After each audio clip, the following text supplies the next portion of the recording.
Le vendredi 21 février 2025 a marqué la double cérémonie au Centre national de transfusion sanguine de Côte d'Ivoire. Il s'agissait de la cérémonie de présentation de vœux du Nouvel An et la distinction de certains agents pour la qualité de leur travail. Dans la salle de réception, des accolades et des pas de danse étaient les maîtres mots de la cérémonie. Prenant la parole, le professeur Yassongui Mamadou, directeur général du CNTSI, a félicité ses collaborateurs pour leur détermination et l'engagement dans le travail. Il n'a pas manqué de rappeler à ses collaborateurs d'user de stratégies de management pour intéresser les donneurs de sang.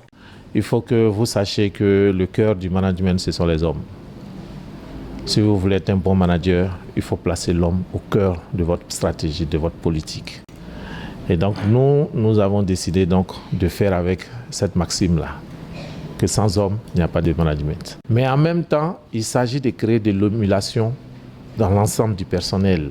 Je vous exhorte encore à plus d'ardeur au travail. Les lauréats à tour de rôle ont exprimé leur satisfaction quant à la tenue de cette rencontre qui, selon eux, s'avère nécessaire pour retrousser les manches pour davantage s'engager dans le travail.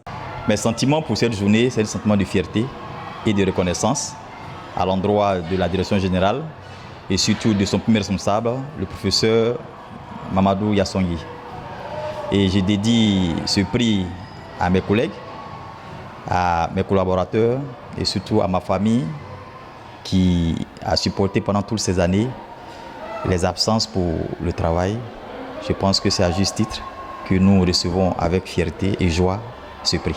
Pour cette journée, je voudrais personnellement, en mon nom et au nom de tout le personnel, témoigner donc notre vive reconnaissance et salutation à notre premier responsable, le directeur général du Centre national de transfusion sanguine de Côte d'Ivoire, d'avoir donc compris et initié donc cette journée-là, qui pour nous est importante à plusieurs égards.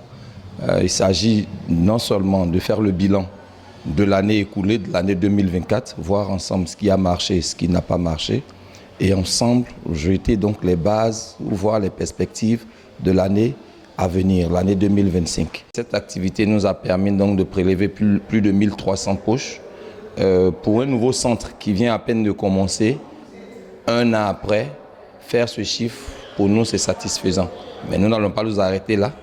Nous allons continuer de travailler et nous pensons que la prochaine édition des Samedis de la Solidarité à Divo, ce serait au minimum 2000 poches que nous allons prélever. Cette rencontre a été le cadre tout trouvé pour le professeur Yassongui Mamadou de célébrer certains de ses collaborateurs qui ont fait valoir leur droit à la retraite. Ils étaient au nombre de 9 personnes.